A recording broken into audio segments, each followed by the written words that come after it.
is going on as a large group of private and public companies spend $250 million of taxpayers' money? The Honourable Deputy Premier. Mr. Speaker, I'm pleased that the honourable member opposite acknowledges that the cleanup is progressing and it's been done very well and competently, and Mr. Speaker, is within budget. The Honourable Member Cape Breton South on your first supplementary. Mr. Speaker, we know the cleanup is progressing. We're just wondering where the benefit is going. Mr. Speaker, Tom Traves is the current president of Cisco, and he used to work for Ernst & Young, Mr. Speaker. Why they still need a president, or Mr. Traves. Anyway, why they still need a president is unsure. This alone, Mr. Speaker, should raise some eyebrows. Mr. Speaker, Sydney Environmental, a Crown corporation, which employs many local people and who are doing a great job, pays employees to work on the Cisco site, but the payroll, Mr. Speaker, is also administered by Ernst & Young for an even higher fee than Sydney Environmental could do it. My question to the Minister, could the Minister table in this House a complete set of accounting books for Sydney Environmental and Ernst & Young since Ernst & Young began the cleanup process, and could he do that before the end of business tomorrow? The Honourable Deputy Premier. Mr. Speaker, I'd be pleased to provide him with last year's annual report of Searle, and I can do so when the annual report comes due again. The Honourable Member Cape Breton South on your final supplementary. Mr. Speaker, the Minister knows that's not what I'm looking for. I'm looking for what the amount of money that Ernst & Young get out of there and what kind of services they're providing for that large amount of public-funded money. My final supplementary, Mr. Speaker, is again to the Minister. Mr. Minister, this is public money we're dealing with here, and I would ask the Minister, in light of the fact that there are a number of companies involved with the cleanup of Sydney Steel, some of whom have moved into the area from Ontario and are operating in Sydney Steel. Order, please. The Honourable Member Cape Breton South has the floor. Minister, table a complete list in this House of what the responsibilities of those companies are and what the role of Ernst & Young is in the overall cleanup of Sydney Steel. Would he do that, Mr. Speaker? The Honourable Deputy Premier. Mr. Speaker, I'd be delighted to do even more than that. When the House gets out, Mr. Speaker, I'll make arrangements for the honourable member to tour with me, and we'll get a complete briefing of what's going on at the former site of Sydney Steel, and at the same time we can probably get a briefing from Ernst & Young. The Honourable Member Halifax Needham. Thank you. Thank you. Mr. Speaker, my question is for the Minister of Health. During budget estimates earlier this year, I asked the former minister whether small unlicensed seniors' homes would have a place in the continuing care system in this province. And I'll table her response, Mr. Speaker, where she clearly states that there is a place for these unlicensed seniors' homes and that a committee was working on ways to address this issue. Mr. Speaker, I'd like to ask the minister what progress can he report to this House on this important issue for seniors and home operators. The Honourable Minister of Health. Thank you very much, Mr. Speaker, and I could tell the honourable member through you that the committee is continuing its deliberations, and they will, in fact, to restate what my predecessor said, they do have an important place, and we are looking at the place that they have in the long-term care delivery system of the province. Order, please. The time allotted for question period has expired. Opposition members' business. The Honourable House Leader for the official opposition. Thank you, Mr. Speaker. Can I call resolution number 282? Resolution number 282. The Honourable Member for Halifax Needham. Thank you very much, Mr. Speaker. Mr. Speaker, I'm very pleased to take this opportunity to rise in my place in recognition of a very important issue in this province to a substantial number of families. October is Autism Month, Mr. Speaker, and I would imagine that most members of this chamber will have had people approach them, families from their communities and in their constituencies, who are families who have children with autism, who've been diagnosed with autism, who have approached them because of the the lack of treatment services that are available to them. And Mr. Speaker, this is the issue that I think it's important to have some public attention paid to and some debate here on the floor of this chamber. Mr. Speaker, autism is a neurological disorder. Mr. Speaker, there was a time when autism was seen as being just a fairly severe kind of neurological disorder, but now there has been extensive research and study, and the scientific knowledge in this area has evolved to the point where we know that, in fact, autism reflects a spectrum of behaviors and characteristics, so that in some cases you could fall on the mild end of the spectrum, and in other cases you could be on the extremely high range of the spectrum in terms of what the presenting behaviors are. Mr. Speaker, for a considerable period of time now in the province of Nova Scotia, it was difficult for families even to get access to the assessment process that would allow for diagnosis. And the only way I can sort of describe the situation that families tell me that they have dealt with, because I haven't dealt with this firsthand myself, is to imagine if you had a child, a young child, in their early stages of life, and they were, let's say, Mr. Speaker, crying all the time and unable to eat, unable to hold food in their stomachs after they were fed, Mr. Speaker, and you took that child to an emergency room or an emergency department to find out what in the world was wrong with your child. And you got to the emergency department, Mr. Speaker, and you had to sit there and wait to be seen for maybe 12 months, Mr. Speaker, before anybody would be able to assess that situation. Mr. Speaker, we would not find that to be an acceptable situation. But that, in fact, is the situation that families and parents of autistic children actually face in this province. They have young children. They notice that these children are not developing in the normal way in terms of child development. Their speech is not developing. Perhaps they're not interacting with their siblings. They're not responding to their parents. There's no eye contact. And there can be a variety of behaviors and characteristics that parents will perhaps take some time to recognize. And when they recognize that there could be a problem, and they take their child to their family doctor and are referred along for an assessment, that assessment can take 12 months or more just to get a diagnosis. Meanwhile, you have a parent and a family and a child in this sort of period of great uncertainty and great fear and great confusion, Mr. Speaker, because they are unable to deal with the behaviors and the characteristics that they are seeing in their children, and they have no explanation for it. They don't know what's happening. And we would not tolerate this kind of a wait for an assessment with other kinds of illnesses, syndromes, conditions. Yet that is precisely what occurs here in this province.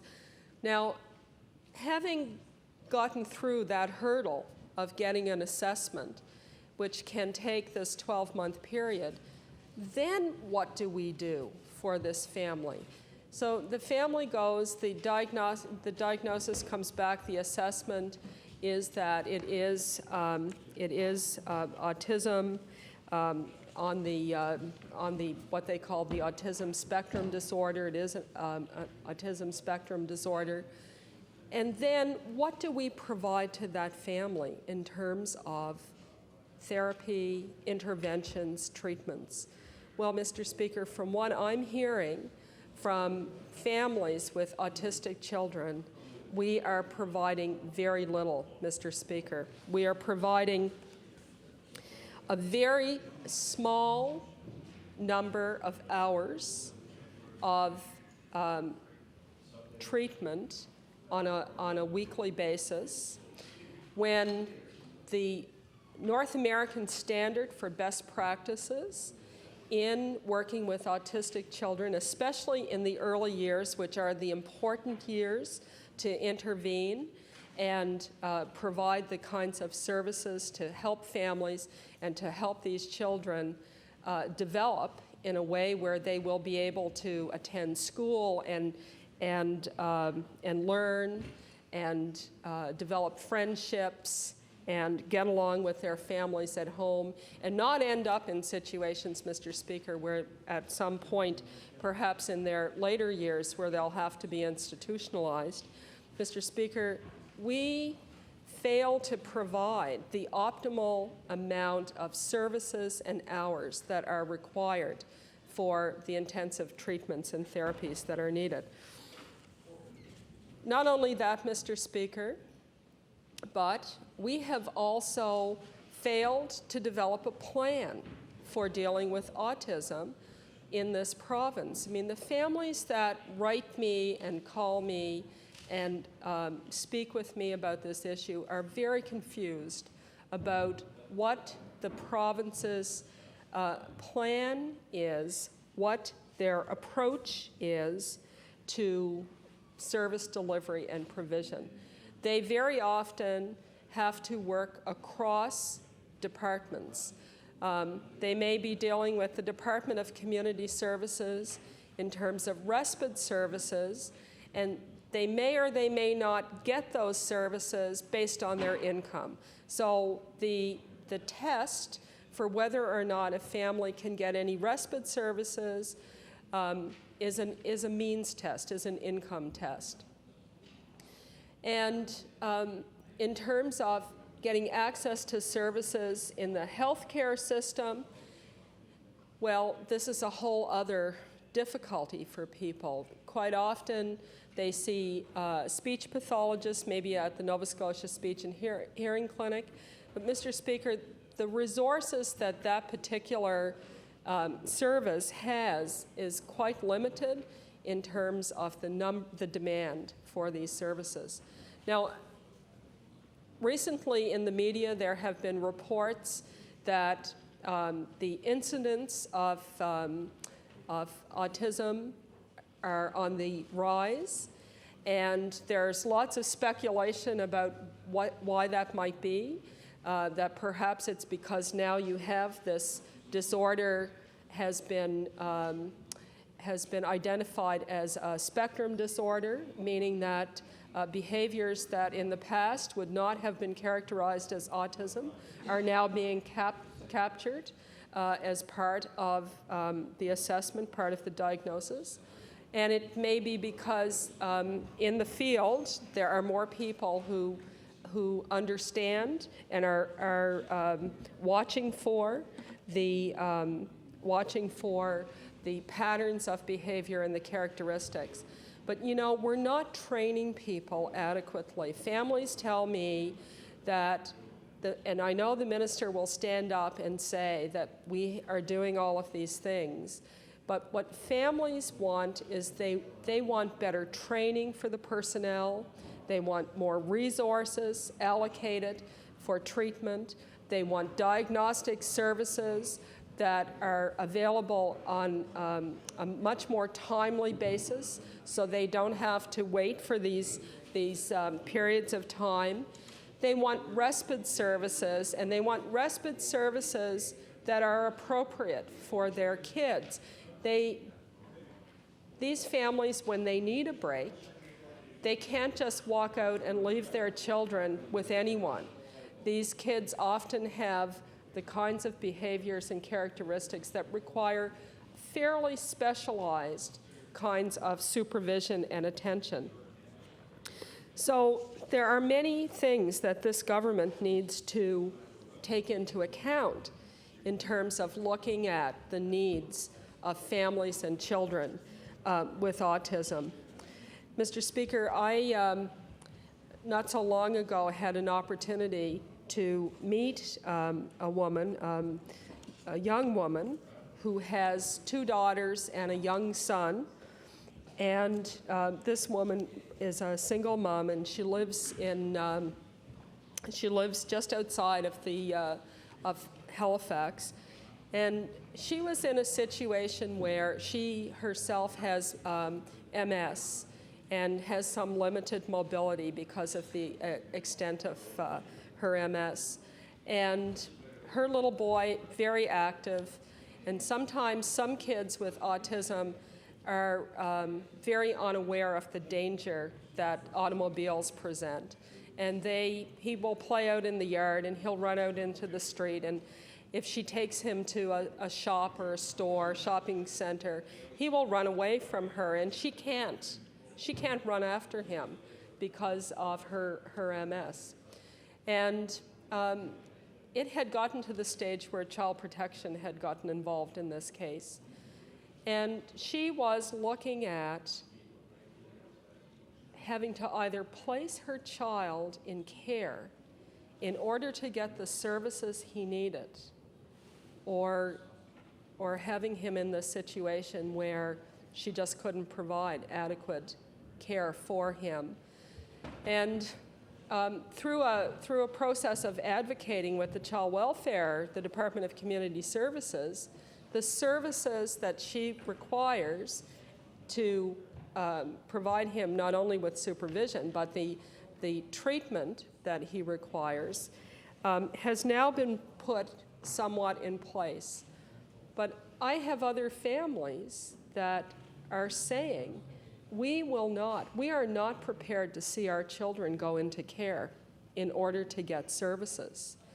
And Mr. Speaker, there have been court cases in other provinces on this very issue where families have said, we are entitled to treatment of our children after we get a diagnosis. And I would say to the government that this is a reality that you face, that there will be a court challenge. In fact, there may very well be a court challenge right now in Nova Scotia with respect to the failure of this government to go the next step and to provide the treatment services that these families so rightfully deserve. And in the long run, Mr. Speaker, this will be a good investment in our children. Time has expired. The Honourable Minister of Health. Thank you, Mr. Speaker. Mr. Speaker, this is indeed a very important topic, and I welcome the opportunity to address it this afternoon. This development disorder is certainly increasing in Canada, and recent media reports have indicated that that indeed is the case. I want to begin this afternoon by saying that I can't imagine how extremely difficult it must be for parents and families of children with autism. And this government wants to provide the best possible services for these children and their families. But to do so, we must first gather all the facts to make sure that any additional service put in place will in fact work, and work to the very best of our abilities. In Nova Scotia, we offer a coordinated team approach to offering services for children with autism spectrum disorder and their families. The Departments of Health, Education, and Community Services work closely together to make sure that we offer the right mix of programs and services for these children and their families. This government certainly recognizes the need for early identification and treatment for children with autism. And since 2000, Mr. Speaker, the government has provided an additional $2 million each year to support early identification and intervention services.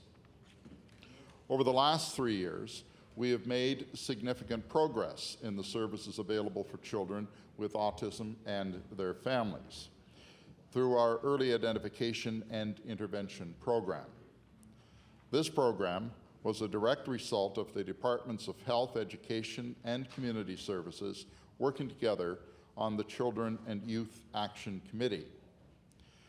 Mr. Speaker, since 2000, we have been able to provide training for select health professionals, such as physicians, psychologists, and speech pathologists in the diagnosis of autism. This led to additional diagnostic centers across the province. We have been able to provide interdepartmental training so that all involved will have a clear and coordinated approach to services. We have been able to implement an early identification and intervention service that is accessible across the province, as close to home as possible. Unfortunately, there is no one method of treatment that will benefit all autistic children. All children are unique. And that's a point made by the honourable member earlier. So treatment programs need to be designed on an individual basis. Mr. Speaker, there is no question that intensive behavioral intervention is an effective treatment. However, what we don't know is how many hours it should be provided each week according to the age of the child and who should deliver the program. For instance, should only PhDs deliver the program, or can a PhD develop the program and have others deliver it? International research is not clear on this. This is more than a money issue, Mr. Speaker. We are actively pursuing the answers to these and other questions. The Department of Health has established a committee that is currently reviewing research in this area and will advise the province on the best standards for treatment for Nova Scotian children. The government has a responsibility to make sure that we invest properly for Nova Scotian children. Providing money without knowing the benefits is not the best way to spend tax dollars, and it's not good for children. We are looking at developing evidence-based standards and are awaiting the committee's recommendations. In Nova Scotia, we are very fortunate to have the IWK Health Centre. This facility has a number of experts in the field of autism. This means that children can get services at home in Nova Scotia. There is no doubt that the child and the family are at the heart of all care provided at the IWK.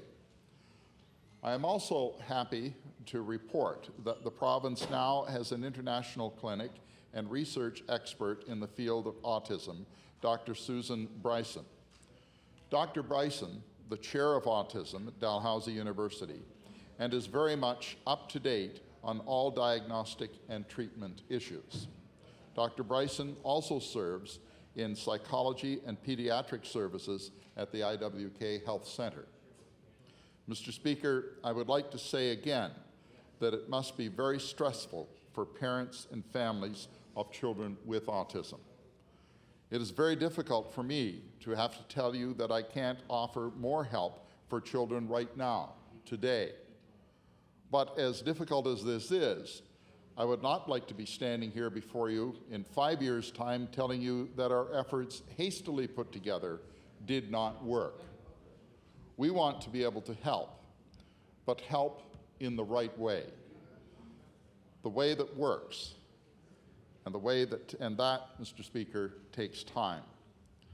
The Department of Health, through the district health authorities, the IWK Health Centre, Nova Scotia Hearing and Speech, provide diagnostic and clinical services to children with autism spectrum disorder. As I mentioned earlier, the Departments of Community Services and Education also provide services for children with autism. For example, the Department of Community Services provides early intervention centers, and the Department of Education provides special services to children when they become school age. Mr. Speaker, I would now like to call upon my colleague, the Honourable Minister of Education, to speak on the services provided by his department to children with autism. Thank you, Mr. Speaker. Thank you. The Honourable Minister of Education. Thank you, Mr. Speaker. And as my honourable colleague, Minister McIsaac, has indicated, families with autistic children face significant challenges.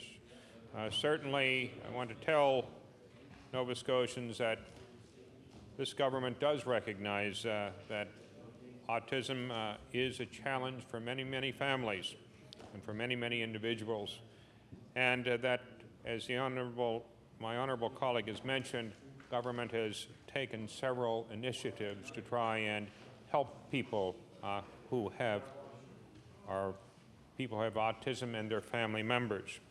I was interested in the comments from the member from Halifax Needham, in which she recognized that autism is a spectrum, and she identified some of the reasons, quite well, I believe, why autism is more prevalent in our society and in our schools than it ever has been before.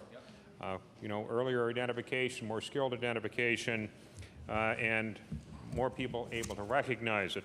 Plus the fact that it is a spectrum, and that a number of individuals, young people who are now being diagnosed as being with autism were not diagnosed that way before. Mr. Speaker, there are a number of challenges, and we've heard about a number of these challenges from several parents this week. And I want to say, Mr. Speaker, that I admire these parents and the many more that are just like them for their commitment to helping their children reach their full potential. And I want to say, Mr. Speaker, that we share that commitment in the public school system. As a Department of Education, we're working with teachers, parents, and other partners to help all children reach their full potential. As Minister of Health said, government departments are working together to support young Nova Scotians with autism spectrum disorder. Staff, the Departments of Education, Health and Community Services have developed a method for delivering early identification and intervention services. And we call it EEIS for short, or EIIS. This method is based on extensive research. It provides parents with a single point of entry to access professionals who can diagnose autism spectrum disorder and work with them on a plan for treatment. As my colleague has said, the plan that works best for an autistic child is one that is developed specifically for him or her. We don't have one size fits all. There is no one treatment that will work for everyone, but there are many treatments which can be used on their own or in combination to help a particular child. By working with children and their families, our EIS professionals can determine the best approaches early. And together, they develop an individual family services plan. Mr. Speaker, an academic component is added to this plan when it's time for the child to make the transition to school. About 6 to 10 months in advance of school entry, our team works with a team of professionals from the child's school and the school board to develop an individual school plan. Now, the plan may include structured teaching and principles of applied behavioral analysis or other strategies, depending, of course, on what's best for a particular child. The key is, Mr. Speaker, that the plan of action is developed by the two teams working together. Planning ahead in advance of school entry gives the school and the school board sufficient time to put the necessary supports in place. In this way, and I guess only in this way, can the school be prepared to welcome the child and to give the child every opportunity to grow and learn. Mr. Speaker, we believe that school is a place where all children can learn. We believe in classrooms where all children can learn together and from each other. Our professionals ensure that children with autism spectrum disorder make the smoothest possible transition into the classroom. Once there, these students have access to all the professionals in our school system to help guide them on their journey of learning. Thanks to increased investments in our Learning for Life plan, special needs students are getting access to more of these individuals. For example, Mr. Speaker, the Department of Education, over and above the regular allocation, per student allocation for students in the public schools, is putting nearly $48 million into the public system for specific help for children who have special needs or need special assistance.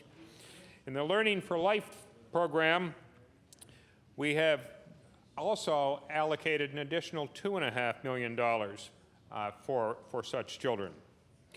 In addition, Mr. Speaker, we're investing another $17.4 million over 3 years in Learning for Life commitments to enhance special education. This year, $2.5 million will provide more professionals like speech-language pathologists, more assistive technology, resource teachers. Order. Time has expired for the PC party. The Honourable Leader of the Liberal Party. I'm going to put this the other way. Thank you, Mr. Speaker. Mr. Speaker, I'd like to begin by congratulating the NDP and Ms. MacDonald and whoever else may have been responsible for putting this important issue before the House. It is at times like this, when in Opposition Day we have the chance to speak to pressing issues that are of concern to Nova Scotians on the ground day to day.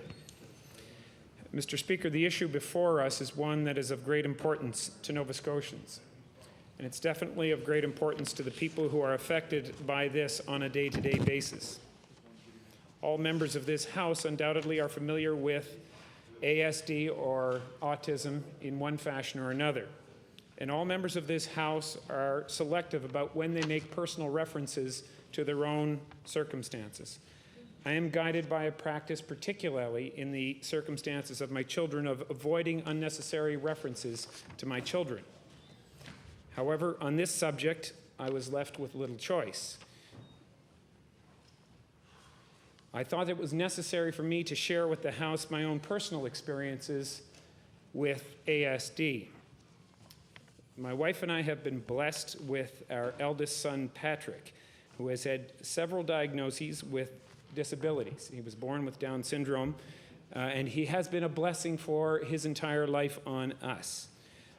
He has more recently been diagnosed with what appears to be severe autism, although the final diagnosis is not yet accepted by all of the medical professionals, and we continue to work on that. We go through the challenges every day that parents go through in trying to cope and try to deal with a child who has autistic tendencies or ASD. We're comforted in knowing that we're not alone. We're not alone when we think of the tenacity of people like Joyce Dassonville, who tried to take her daughter Dominique, and has successfully, to British Columbia to ensure that they would be able to receive the treatment of applied behavior analysis. And we're not alone when we think of people like Joe Lynn and Bruce Fenton in Bedford, who were highlighted in the Globe and Mail with respect to their children, Reese and Liam. We're not alone when we recognize that we also have People like Jim Young, who wrote a letter to the Minister of Health and to the Minister of Community Services on September 23rd of this week. I note and I can relate to the frustration that Mr. Young and his family must feel when they write a letter that is 8 pages long.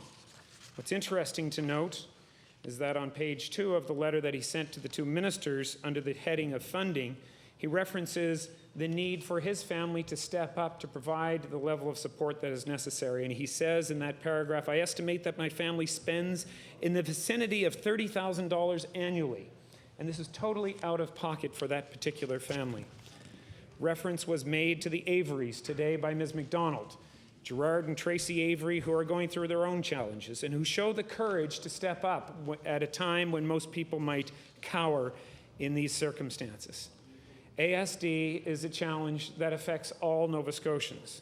We're all familiar with the recent indications that more and more children are being diagnosed with some form of ASD. Now, it's not clear whether or not more people are being born with it or whether, in fact, more people are falling under the new definition of ASD. One thing is clear, and that is that this continues to be a pressing problem. The problems with respect to people with disabilities is a broad concern to all Nova Scotians, and I think it would be a mistake for us just to focus on autism today and not recognize that the people who suffer with autism, or who live a life, I guess is more accurate, with autism, sometimes, and well, perhaps often with difficulties, are doing so with a group of other people who have perhaps physical disabilities and often mental or emotional challenges or disabilities. The people who fall into this broad category in Nova Scotia are a people who are significantly challenged. Applied behavioral analysis has been widely recognized for more than a decade now as being effective in treating many people with some form of ASD, but it's not all the people who have ASD who respond to the ABA treatment. And I would recognize that access to diagnosis in Nova Scotia on the whole has improved over the last period of time, and there have been regional approaches to addressing the challenges that exist in autism. But we still have a gross shortage of treatments. We still have a gross shortage of interventions. Children with developmental delays need a great deal of intensive support, and those with autism or who fall in the ASD spectrum have significant challenges that need to be addressed, and in many respects, especially for those who require ABA treatment, can only have effective treatment if they, in fact, are receiving it one-on-one. And that costs money. And that presents enormous challenges for a province that is as strapped for money as ours is. But it's the right thing to do. They've obviously determined that it's the right thing to do in Prince Edward Island, Newfoundland, and New Brunswick. They recognize that a society, the strength of a society, is measured by the way it treats its most vulnerable citizens. And nobody deserves the treatment better. Nobody deserves the support more than those people who suffer with developmental delays. So this is a question of priorities. Right now, children with developmental delays in our province don't have proper access to rehabilitative services. They don't have proper access to speech-language pathologists. There are 1-year waiting times for speech-language pathologists in this province, and there is a shortage of speech-language pathologists. This ultimately comes down to a question of choices and a question of money. We have waiting lists for early intervention that go on for long periods of time, and it's a terrible irony that we, on the one hand, are saying that people require early intervention, but they're the people who have to wait. It's almost an oxymoron. With respect to occupational therapy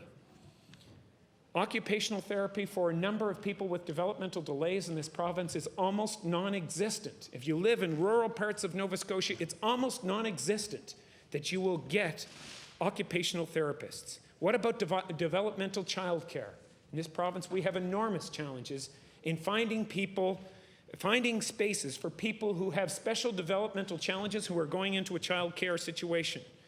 And what about respite that is available in so many other provinces in this country, where people have, seek, and deserve an opportunity for respite, particularly for those families who are suffering, who have a child who is suffering with more disability challenges than others.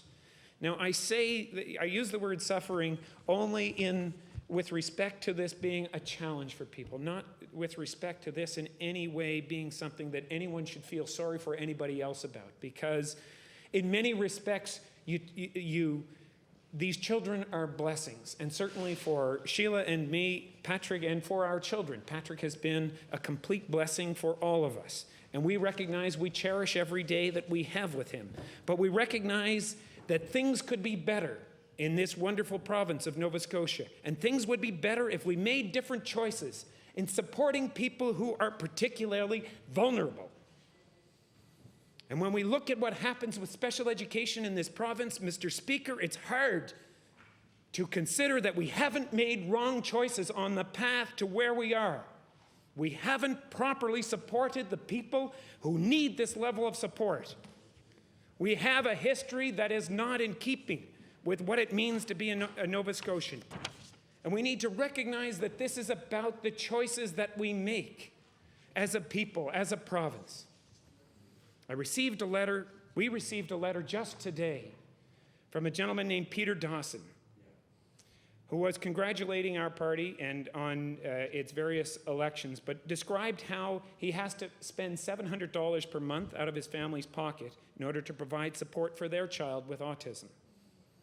He goes on to say in this letter dated October 8th, 2003, as you will read, the levels of treatment available through the Nova Scotia Health Insurance Plan are nowhere near those prescribed by the province's own competent medical authorities. And then in the paragraph that follows, he says, the previous Conservative government spent an estimated $7 million buying votes through tax rebates, and the new government continues to ignore the state of our health services. I hope that the citizens of Nova Scotia can count on your caucus to apply the pressure necessary to reverse public spending cuts and restore and improve public services. In particular, I hope that the Liberal Party will commit to providing the necessary levels of health care to autistic children should it form the next government. Mr. Speaker, this is ultimately a question of choices. And I know that the members opposite, particularly in government, feel that I've been harping on this issue of a tax cut for a long period of time and that it's not important to people's individual lives. Mr. Dawson is telling us rather squarely that this is important. This is important to people's lives. This is about making choices that matter to people every day. And the choice that Mr. Dawson and hundreds of others like him in Nova Scotia are saying is that we need to do better to take care of the most vulnerable people in our province. More focus needs to be given for individualized intervention. We need to recognize that on so many fronts, we are providing a lower level of service than many other provinces. This is a matter of choices. For this reason, Mr. Speaker, government should begin the process of providing support for families who dearly want their children to live up to their full potential. I support the resolution that's been put forward in these circumstances. I remind this government about the choices it has made with respect to special education and the funding with respect to special education, and I encourage all members of this House to take this matter very seriously when we consider all of the choices, financial, educational, or health, as we move forward. Thank you very much. The honourable member for Kings North. No. The honourable leader of the Speaking on this?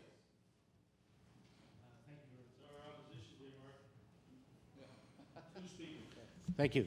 Thank you, Mr. Speaker. I appreciate the opportunity to join in the debate on this resolution. And I must say I have enjoyed the debate as much as one can enjoy in a debate around an issue that is this serious. I think that the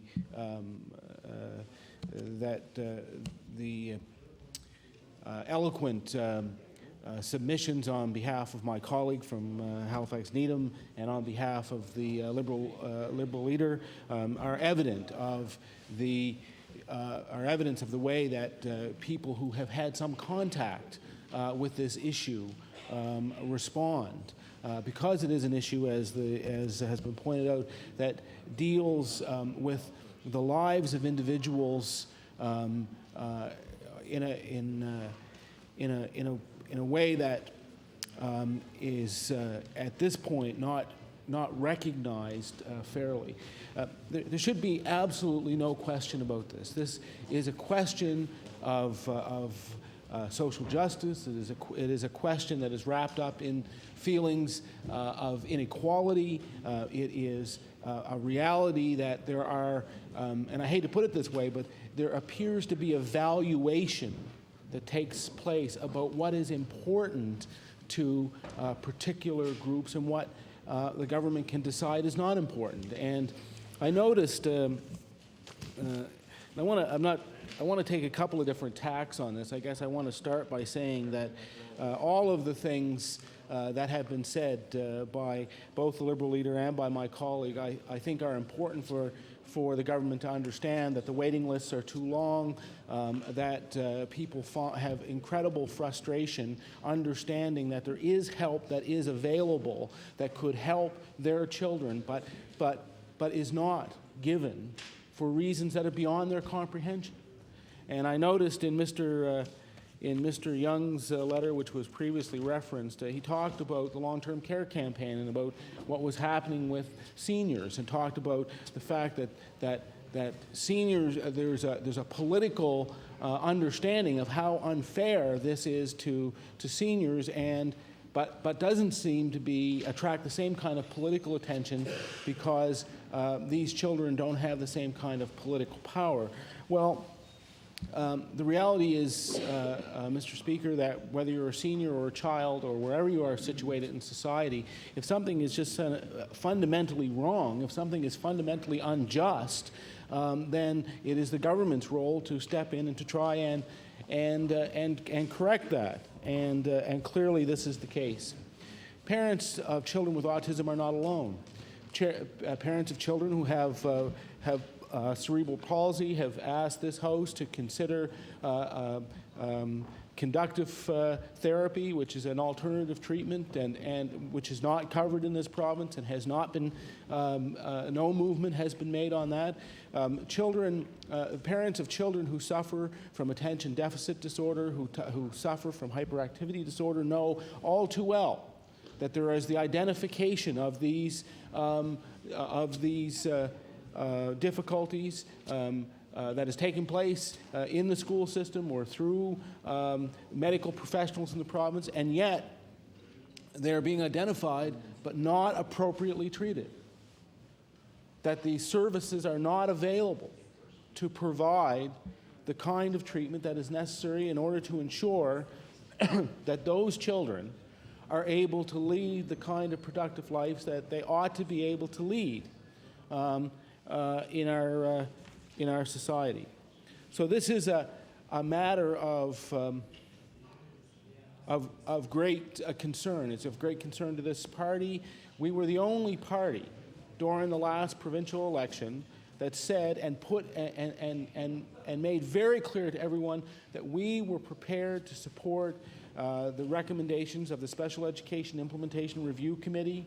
We said that point blank over and over again, and we asked the other parties to join with us in endorsing the recommendations in that report, and they refused. This is not something that we have just discovered.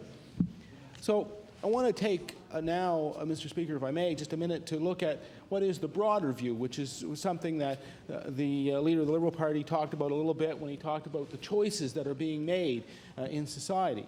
And this is true, Mr. Speaker. There are choices that are made, but they're not all made in this room. There are choices made in this country that are very unfortunate. And what we all know is the truth about every provincial budget, and I don't care if you're in Saskatchewan or British Columbia or Ontario or Nova Scotia, every provincial budget is a product of the federal government's spending decisions. Every one of them. We have a balkanized healthcare system in this country because the federal government made decisions that involved withdrawing money out of the system in this province. They made that decision consciously. When Romano came down with his report, he recognized the dramatic underfunding in healthcare. But healthcare is only one part of the puzzle. They have, through the CHST, through those transfers, taken literally billions of dollars out of the coffers of this province, money that could have been used to support many of the programs that we now recognize are absent. And, billions of dollars were taken out of our economy through decisions made by Paul Martin in his budget around employment insurance.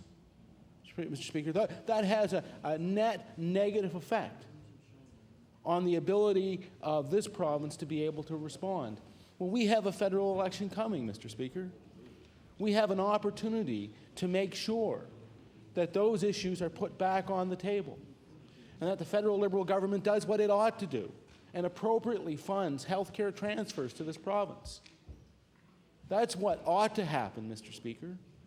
We ought to have a commitment from the federal Liberal government that says that they're going to live up to the promises that were made, or I shouldn't say they were promises because they didn't, it's not made by a politician, but the recommendations that were made by the Romano Commission.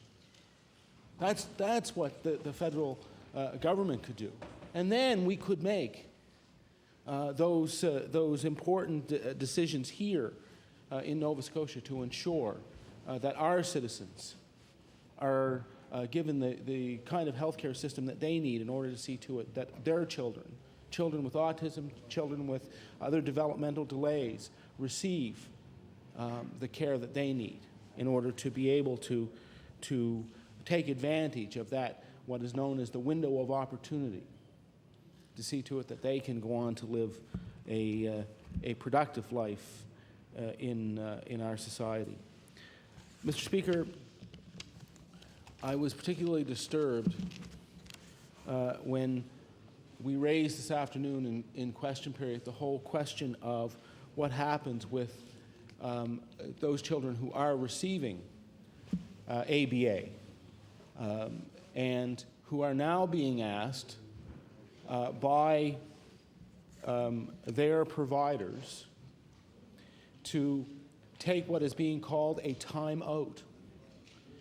Mr. Speaker, and I know you were here during this debate, so you will understand that those who are receiving the applied behavior analysis are scheduled. They are told that they're going to get a certain treatment regime, and they are then told that they will have this arranged for a period of 10 weeks, and then at the end of 10 weeks, there will be an analysis done, and they will either be recommended or not recommended for further treatment, but in all likelihood, they will be recommended for further treatment, but that they're not going to get that right away because there aren't sufficient resources to continue to supply them with the treatment they need.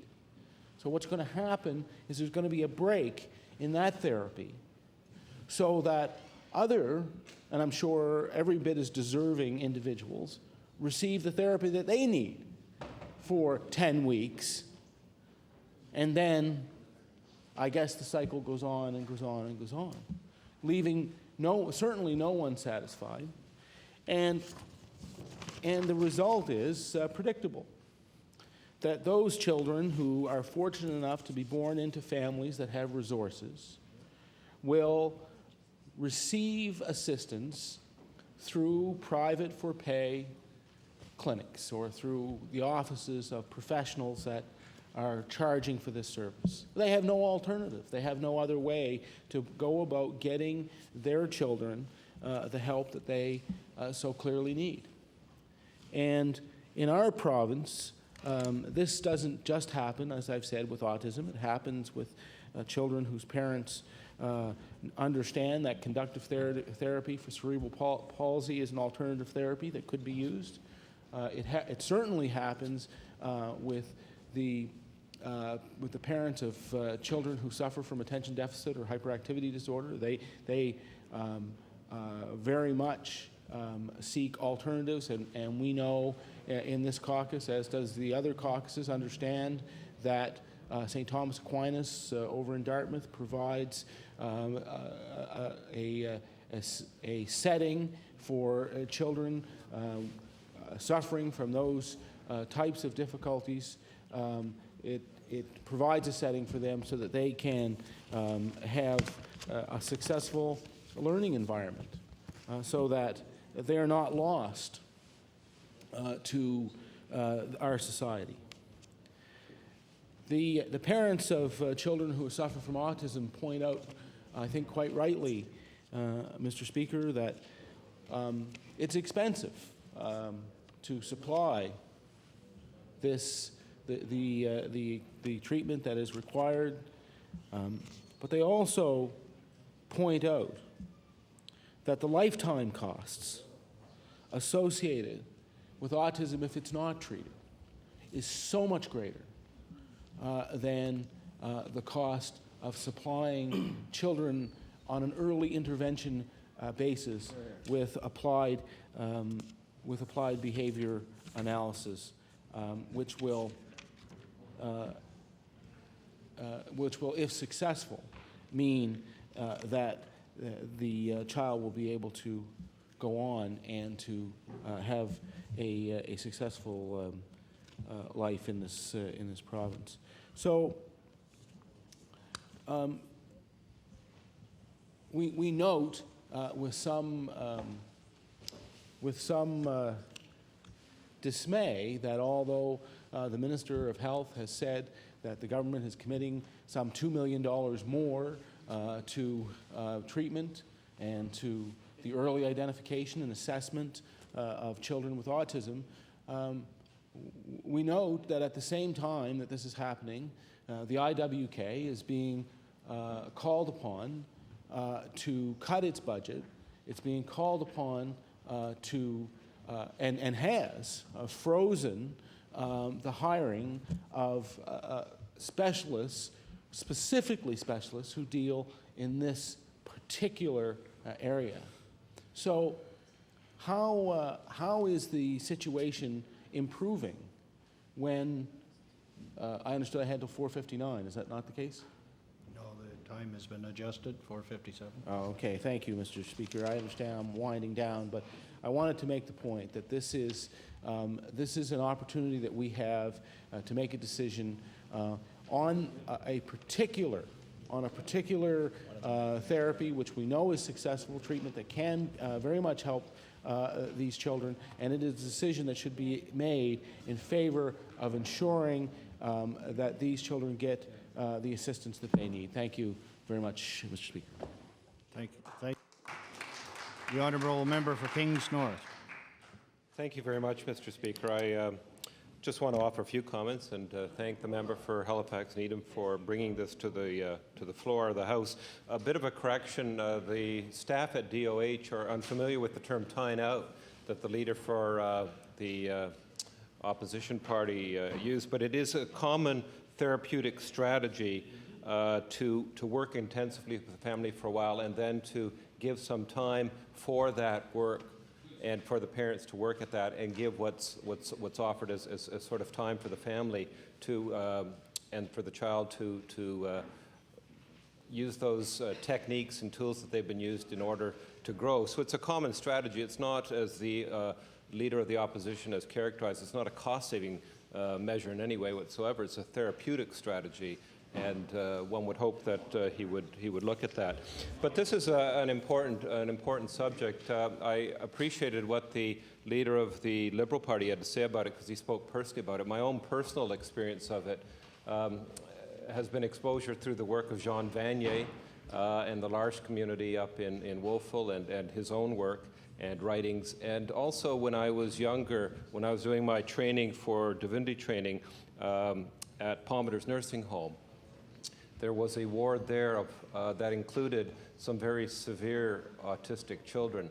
And my work didn't have much to do with those children, except for one day the head of the home asked if I wanted to go into this ward and see the children there. I didn't even realize that the ward existed, Mr. Speaker. I was taken in and they were warehoused basically back in those days. and it was an appalling sight. And so I'm really pleased to hear of some of the initiatives that the Minister of Health talked about. And when you compare where we've been, we've sure come a long way. Certainly more needs to be done, but I think that we need to remind ourselves that we have progressed in many different ways. Early identification, training for specialists. Order. Time has expired on resolution number 282. I'll recognize the honorable member for Timberley Prospect. Oh, I'm sorry. Recognize the honorable member for Eastern Passage on Bill number 9 debate, the Assessment Act. Thank you. That's Cole Harbour Eastern Passage, Mr. Speaker. Can you please call Bill number 9? Sorry. The honorable member for Timberley Prospect. Thank you, Mr. Speaker. Well, I suppose I could begin with a history lesson, and I know how much the Minister of Justice loves to hear history lessons from this member. But let's get right to the core matter. It's back, Mr. Speaker, because it never went away. The assessment issue continues to be a doorstop, a government wharf, a coffee shop discussion all over this province. And members opposite, when they stand in their place during this debate, must acknowledge this prevailing problem. Now, I will table a few documents for the members' interest, and I think it's of some consequence that I begin with the Progress Enterprise. From September 3rd, 2003, the headline says, "Make assessment changes a priority." And the writer, Amarg Henniger, goes on to make a number of points. I would like to quote her opening paragraph, because I know members opposite are probably thinking the same thing. It just seemed like the other day that I stood in the place where the member from Dartmouth East is sitting and addressed my first question in this House to the minister at the time from Natural Resources from the Liberal government, and nervously began to realize that minister doesn't have 1 ounce of interest in the prevailing issue that has been an important one in the constituency that I represent. In fact, he was urged at that time, that minister, who is no longer in this House due to his retirement of his own choice, and I'm sure he's enjoying his retirement, Ken McCaskill I'm speaking of. He was advised by another member there, it's not a big deal, don't worry about it. Well, it's still here. And Ms. Henniger writes, at the risk of sounding repetitious, we remind our politicians that rising property assessments demand their immediate attention. So there is one piece of evidence that comes again from the South Shore. I also, and I'd like to table this particular article from the Digby Courier, that's written by Arthur Bell. Province needs coastal strategy. Now, members opposite that, of course, are from, and members of the third party that are from these areas, hopefully they'll stand in their place and say the issue continues to be a contentious one. It continues to be an issue that has to be addressed. And Arthur Bull, in this article that he writes, points out that New Brunswick, the neighboring province, has a coastal areas protection policy. And this government has none as the problems continue. But I want to turn in particular, because, Mr. Speaker, I want you to know, as you are well aware, I continue to receive correspondence from across this province. I continue to receive correspondence from people in the Cape Breton area, particularly of their concerns about assessments. And yes, Mr. Speaker, many of them have coastal properties. But I want to turn to a letter that has been made public in this House that was sent to the Law Amendments Committee, and I'll be tabling this letter, Mr. Speaker. This comes from the Mayor of Lunenburg, Lawrence Mawhinney. Lawrence Mawhinney, in his letter, includes this suggestion. The position of the town of Lunenburg has long been that further adjustments should only be made when properties are sold or construction improvement costs are incurred. Annual cost of living increases could otherwise be reflected in the annual assessment adjustments. Now, here is the mayor of an important town in our community that has the responsibility to Would the honourable member be kind enough to table that letter as well, since he's quoted from it extensively? Yes, Mr. Speaker, I have done so. Okay. Thank you for the reminder. Mr. Mawhinney has the responsibility, of course, of representing an area of this province that continually has concerns about assessments and the means that assessments are determined in this province. And I'm sure that at the UNSM meeting that will be forthcoming within the next few days, again, the topic will be discussed. The problem with assessments. The problem has to be addressed. And the last piece, before I get into some of my other comments, Mr. Speaker, I want to table a letter from Kel Antoff. Now, as you probably are aware, Mr. Speaker, from your experience, Kel Antoff, a resident of the South Shore, is a member of the Order of Canada. He's a member of the Nova Scotia Sports Hall of Fame. He is a recognized World War II veteran because of his experience in his homeland of Denmark. And in this letter, which I have provided to the page, Mr. Antoff writes, "In my former academic career, one of my areas of study and teaching included public finance. In classroom discussions, I tended to emphasize the concept of equity as the primary criteria for a fair taxation system. Today, I would have a hard time identifying how this criteria applies to Nova Scotia's approach to assessment and taxation of shoreline properties." Kel Antoff, RR number 4, Bridgewater. Now, I'll be very interested in the comments of members who take part in this debate. I'll be very interested in particularly whether government backbenchers are allowed to stand in their place and speak openly on this problem, because it is one.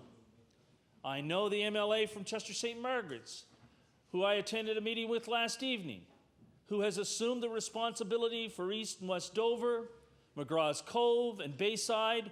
I know that he has heard from residents about this ongoing concern about assessments and how they are unfairly arrived at, and more importantly, how our province, Canada's ocean playground, has absolutely no coastal strategy when it comes to developments, when it comes to any kind of real long-range solution to how we are going to continue to protect over 7,000 kilometers of our greatest natural resource, Mr. Speaker.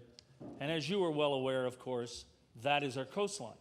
And that does include, and I want the members from Cape Breton to be made aware of the fact that we constantly have made reference in this party to the need for the same coastal strategy on the beautiful Bredor Lake, because after all, there are some of the major concerns that continue to raise their head as we have a real problem in this province with assessments. Mr. Speaker, I've had the opportunity to meet with government ministers. I've met with members of the staff of various departments on this issue. I've listened to the excuse that assessments in this province are determined by one issue: real estate market. Mr. Speaker, that isn't working. Nova Scotians are concerned about assessments and how they are arrived at. They are unfair, and they deserve to be looked at in a more fair way for all Nova Scotians. Now, for members opposite and new members of the House, I had the opportunity during the last session of this legislature to bring to the attention of these members that were present at that time the concerns of various people from throughout the province. And I know that when those issues were brought up, the government at times felt uncomfortable about dealing with them. We brought up the fact, in many cases, of older Nova Scotians who did not want to sell their land, but they have been put in a position because of assessment and the assessment increases that they had to consider breaking up part of their heritage, part of the tradition they want to pass on to their children and grandchildren so that they would be able to pay the taxes.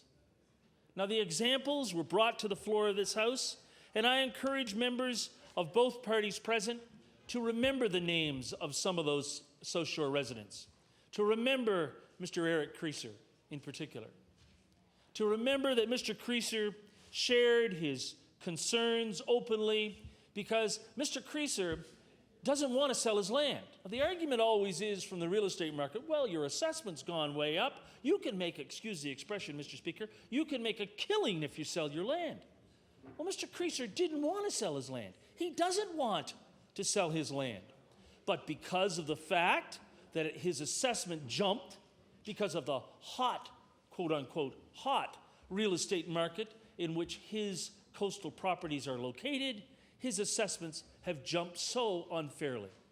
That's why Mr. Mawhinney has that suggestion, which is incorporated in this piece of legislation, that there is a homestead clause included, and that when the time comes, when, in this case, Mr. Creaser would pass his land on to his grandchildren, as he is intending to do, then, and only then, after a sale of that land to someone outside of the family, would the particular assessment rate be allowed to be increased. Now, Mr. Speaker, this is not rocket science. This is, after all, part of what this government and those members who knocked on doors in that summer campaign promised. I know the member from Chester St. Margaret's in the Masthead News, which is one of the local papers that are surfaced by the area that we represent. I know that that member included election information on what he and his government was going to do about assessments. It was highlighted in the election material that was circulated in the communities.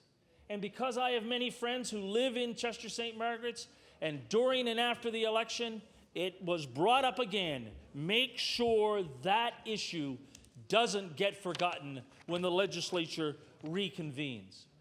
And Mr. Speaker, it will not be forgotten. This piece of legislation has been brought forward in this House by this party because we believe that we have an important need to fulfill because of the promises that we made, that each of us as individual MLAs made during that election. And those members opposite should also take their opportunity to stand in their place today, to review the information that I have presented to them, to consider this important issue because that's why they're here. They are here to take the opportunity to participate in such a debate, to support a piece of legislation such as this, which is worthy of consideration as a step towards solving the problem of assessment in Canada's Ocean Playground, Nova Scotia. Thank you, Mr. Speaker. Thank you. I recognize the Honourable Minister of Finance. Thank you very much, Mr. Speaker, and I'm very pleased to have an opportunity to enter this debate. The member from Timberley Prospect has given us a bit of a history lesson, and he's talked about being passionate about this issue, and indeed he is. And he has brought this issue to the House on many occasions and provided us with examples across the province of people who have experienced increasing assessment rates. But I think, Mr. Speaker, let's start off by talking about how this is going to go forward. And I think the honourable member indicated his party's in favour of capping, and we've indicated in the summer election that we had to move towards a system which capped assessments. But I think none of us can be unclear on this. When you start doing capping, you're talking about how you're going to redistribute the people paying taxes. Because if you cap in one area and those people aren't paying, then the taxes are going to go up in another area. Now, I've looked through this bill and had the opportunity, as up to a few months ago, I had the opportunity to be Minister of Service, Nova Scotia Municipal Relations. And I look at this bill, and I wonder who the honourable member from Timberley Prospect consulted with. Because this is not the position I've heard the UNSM say to me. This is not the position that the Mayor of Halifax has said to me. This is not the position that the Mayor of CBRM has said to me, or people down in Kings County. They understand that there's a problem with assessment and that we have to deal with it. But, Mr. Speaker, let's just look at a few things in this bill. This bill says that we will take all assessments and freeze them in the preceding year, and we will only put the CPI on them increases. Now, let's just take, for example, let's just say last year I happened to buy, or this year I happened to buy a piece of land. It was $5,000 or 10, whatever the figure is. And I had that piece of land and my assessment is fixed this year.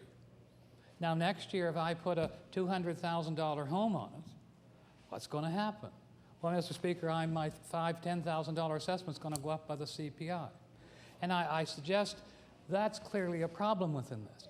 And we have to recognize that there's new construction issues, and anybody who has looked at the new assessment figures for any municipality, and particularly indeed of HRM, will know that the assessments have gone up, but not only assessments have gone up, the new construction and the new alterations and renovations have gone up. Those are a significant part of the whole process. So, Mr. Speaker, that's an issue that this particular piece of bill in front of us doesn't address. You just can't pick a point in time and say, we're only going to say your assessment from last year goes up by because there's going to be alteration and changes, and we have to be able to recognize those. Now, the honourable member from Timberley Prospect is quite right. This has been being debated. And I hope the honourable member from Victoria the Lakes joins in this debate, because he was a person who was involved in the discussion before this. He was one that was with the UNS committee, and he was involved with those mayors and wardens from the counties that were so severely impacted, and had the debate as to how we were going to try to capture this. And then perhaps the honourable member can share with this House, if he has the opportunity, the issue that I recall at the time was an issue of capping and lost income. So the question that those municipalities would say is, how are we going to recover that income? How are we going to be able to do that? But having said all of that, Mr. Speaker, the answer clearly is that we have to be able to find a way to make this more reasonable. Now, we understand, and everybody knows, that there's the two parts of the equation, and assessment is one part and the tax rate is the other. And so if the tax rate, in theory, if the theory is right, if assessment goes up and the tax rate goes down the same rate, there's no change. So the issue is, how do we balance that so that people, and the honourable member mentioned a few examples, and I can mention a few examples of people who live in Eaglewood. And people who live in Eaglewood, this particular is an elderly lady, her husband's passed away, and her house is going skyrocketing in assessment. But, Mr. Speaker, she's on pension, she's on other things, so her income isn't increased. She faces the same problem as somebody does down in Kingsport or down the South Shore or Bedeck or wherever the case might be. And they want to constantly keep bringing that to our attention too. So, Mr. Speaker, as we look at this and we look at the issues that are surrounding this, we know it is a problem that has to be addressed. But I guess, Mr. Speaker, that brings us to the question: is what is the appropriate method? When we start talking about capping, we start talking about putting assessment freezes, we talk about all those other words that might be there. What is the best method of doing that? Well, obviously, it has to be recognizing the fact that it's a method of redistributing the way taxes are paid. We have to find something that is reasonable. We have to recognize new construction. We have to recognize renovations. And we have to be able to recognize the fact that people are going to have changes.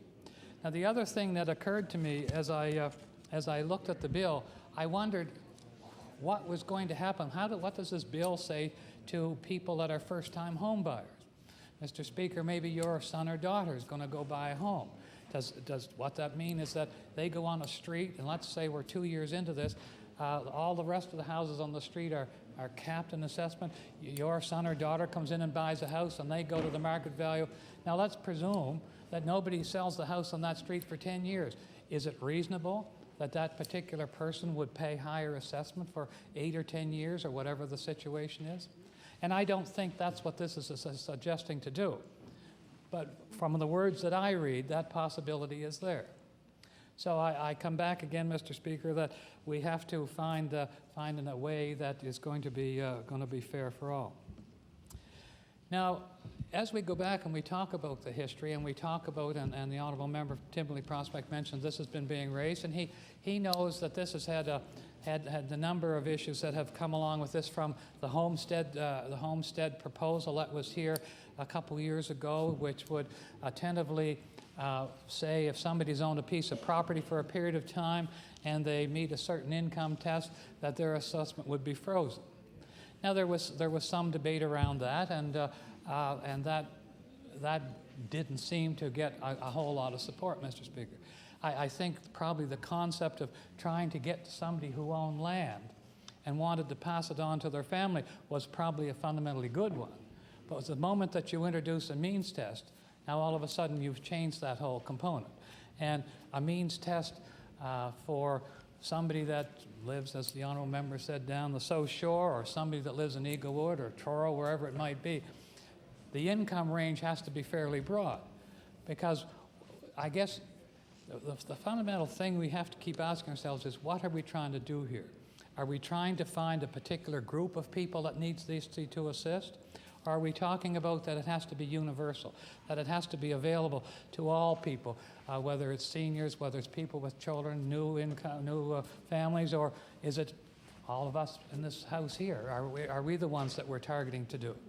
So we have to determine who it is that we're trying to target. And if what we're saying is that we want to make sure that everybody across Nova Scotia only has their assessment go up by a certain amount, or we cap it, then we have to be clear that's what we know and that's what we mean. Because, Mr. Speaker, and I'm sure down at Yarmouth these days at the UNSM, they are having this discussion. I recall the UNSM met with the government caucus some 4 or 5 months ago, and they had 5 or 6 issues. And this was clearly one of them. This was one of the issues that they wanted to speak to and address. However, I don't think the UNSM had any intention that we were going to say, all right, across this province, we're going to freeze all assessments, and they're only going to go up with the CPI. And now the change in your situation is that now you, to meet your expenses, have to increase your tax rate. Or to do your balance, the other side of the equation, if your assessment is this and you divide it by what your need is, this is going to be your rate, and that's what's going to be your tax rate. And in any discussions I've had with any of the municipal leaders, that's not the sense I've gotten from them, that they want to do it. Yes, they know this is a problem and that we have to find ways to do it. So having said that, Mr. Speaker, and knowing that we all, I think we're all starting to look at the fact that we have to do some capping process, we have to do something. Now the question is, how do we approach it? Well, our commitment clearly is, and we said in our Blue Book, our commitment is to discuss this through with the UNSM. Now, they presently have a committee. They have a committee that's been kind of working on that, and our commitment has been to sit down and work with that committee so that we can find out where the areas are and how they want to approach it. I mean, obviously, one of the things that they're talking about right now, and the things that we'll be talking about at the UNSM, is the elimination of the business occupancy tax. Now, if you're a municipality and you want to eliminate the business occupancy tax, your problem is fundamental.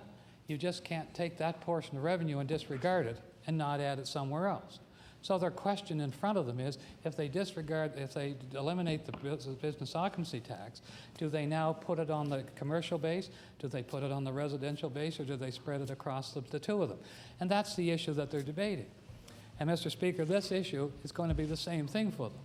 Because as we look at doing capping, they're going to have to say, well, all right, our assessment is stabilized, if you will. Our assessment is only going up by new renovations. If we approach it by, say, all right, capping is only on existing houses. If you renovate, you go to the market value. If you sell, you move to the market value. If we do that, then their increases are going to be much smaller, and they have to deal with those realities. And Mr. Speaker, I think those are the things that UNSM will be discussing, and I'm sure the Minister of Service Nova Scotia Municipal Relations, who is down there as we speak, will be having those discussions with them as they attempt to move forward.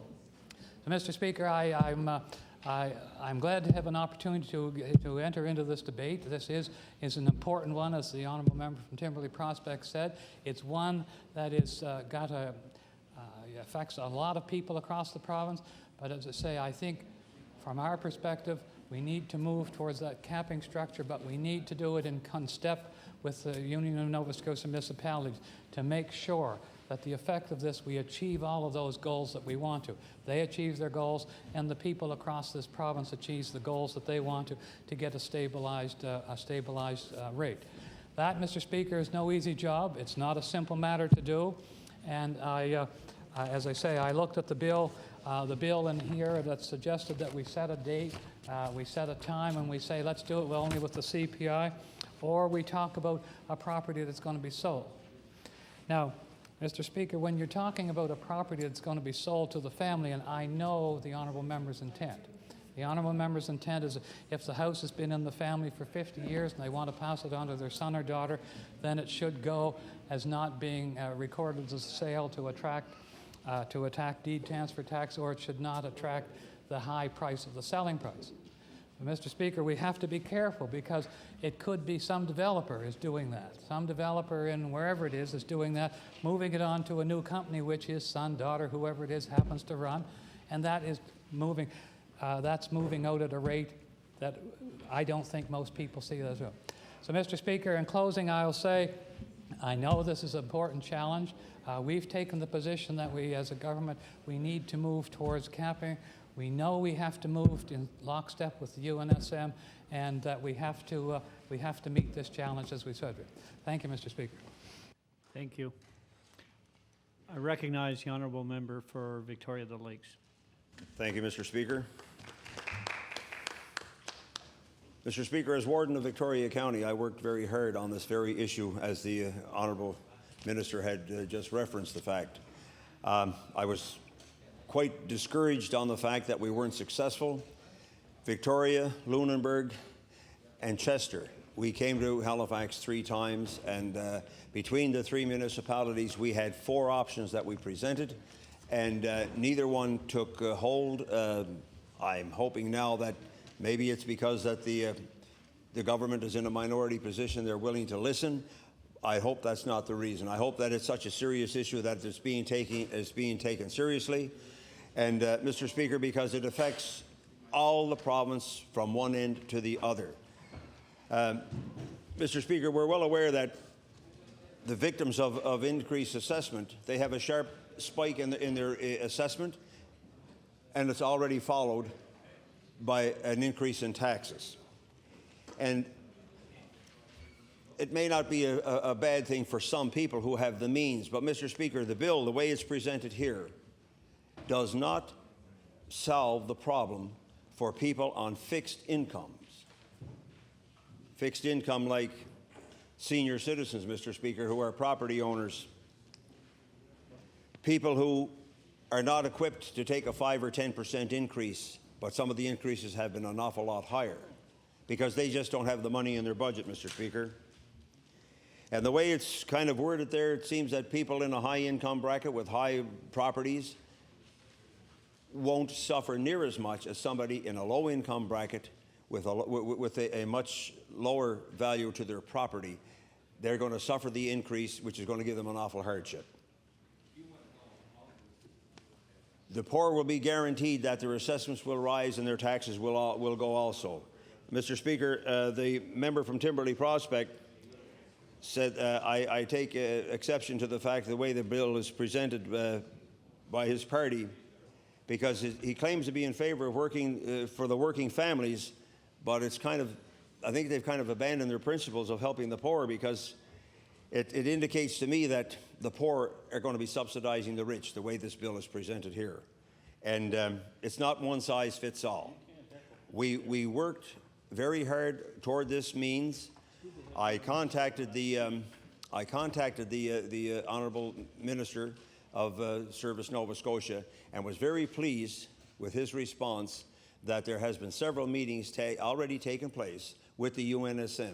This is an issue for the UNSM and the province, Mr. Speaker, because all municipalities need and have to have a say in the way this is worked out, because it's not the same for all municipalities. If we reference HRM, assessments are going up extremely high. If we reference other municipalities, some of them, their assessments are shrinking. So therefore, it's to find the balance. Each individual case has to be looked on, and each municipality must and need to have a say in it, Mr. Speaker. I, too, can reference a letter here that is from Wendy Richardson from Bridgewater, and she highlights some of the articles that were in the bulletin, the newspaper. But her problem is the fact that she references the fact that about freezing assessments before they go too high because of foreign purchases cause this escalation.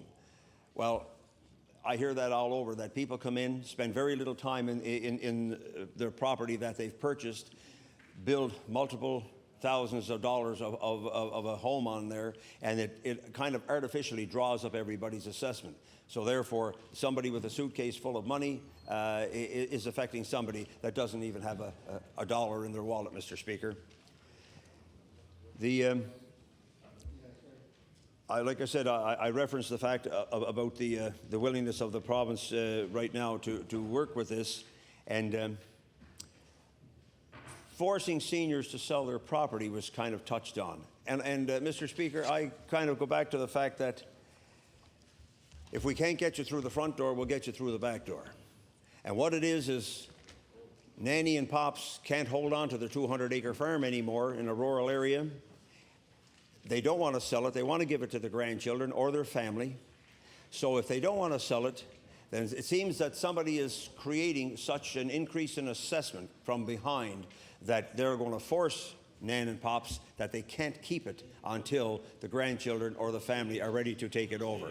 So therefore, Mr. Speaker, there's a move afoot out there to get their land, whether they want to sell it or not. And of course, the old adage is true: invest in land, they're not making any more of it, Mr. Speaker. And I believe that to be true. But, Mr. Speaker, when I referenced the bill, the brevity of that bill there, a couple of paragraphs, I don't see that to be sufficient to deal with the situation that this province is facing. The assessment issue, like I said, was front and center when I was Warden of Victoria, and as the Honourable Minister have referenced, he was well aware of that, and we dealt with it, and we were successful, but hopefully now it will be.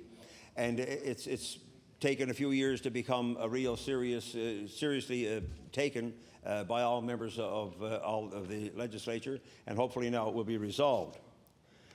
But, Mr. Speaker, one thing that my learned member there from Timberlea Prospect failed to address also was the fact that you have seniors and people who can't afford having their assessments going up. On the other side of the coin, what about businesses? There's nothing in there in that bill that references the increase in assessment for business owners for their property and buildings. So that's a blank spot there, and we can't go along with that. What we need, Mr. Speaker, is a plan that the legislation will be fair for all of Nova Scotia and all of Nova Scotians. Municipalities exist on the taxes that they collect, and you can't freeze all these taxes and not have and expect to increase services. So there's a certain portion of the population, whether it be through a means test or something that's worked out that's voluntarily with each municipality, that would allow certain portions of people that can't afford to pay. All right, fine. But at the same time, business for the municipality must go on. And it has to go on, and it can only go on by collecting the taxes that the people owe. So like you say, Mr. Speaker, we need, or not you, Mr. Speaker, but myself, we need legislation for homeowners and we need legislation for business owners, Mr. Speaker. We need legislation for Nova Scotians who need it most. And we got to abandon this, the rich get richer, the poor get poorer. I was very surprised by my learned friend, the member opposite here from Timberley Prospect, by not including that, because it seems to be some kind of a philosophy that has crept through the back door of this party, who always seem to be looking out for the needy or the poor. So I look at the bill, Mr. Speaker, and it's only 2 paragraphs. There's too much involved here, Mr. Speaker, for me to consider supporting something like that. It's too in-depth of a problem. It needs more input from all 55 municipalities. I will be discussing this when I go down to the conference immediately after the House rises this evening, Mr. Speaker, and I'm sure that they will have some more information for me there, and I'll be only too proud to bring back what information that I can. Thank you very much, Mr. Speaker. And like I said, look at the bill, 2 paragraphs. Mr. Speaker, this legislation is just not it. Thank you very much, Mr. Speaker.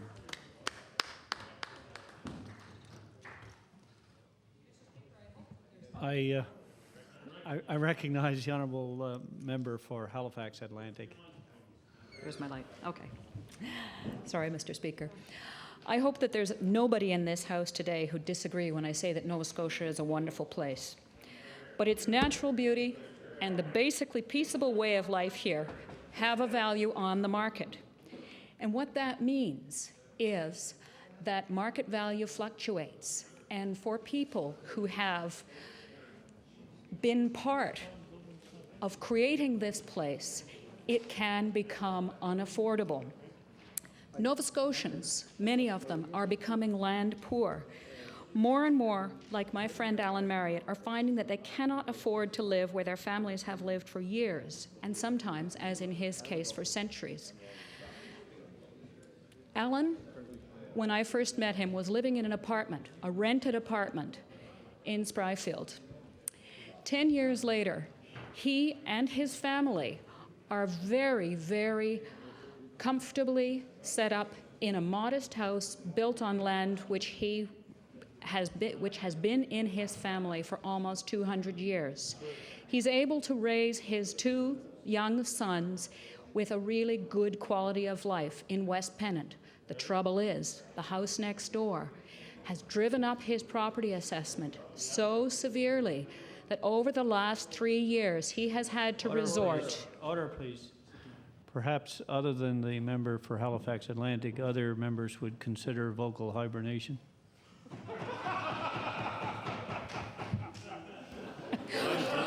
Or better.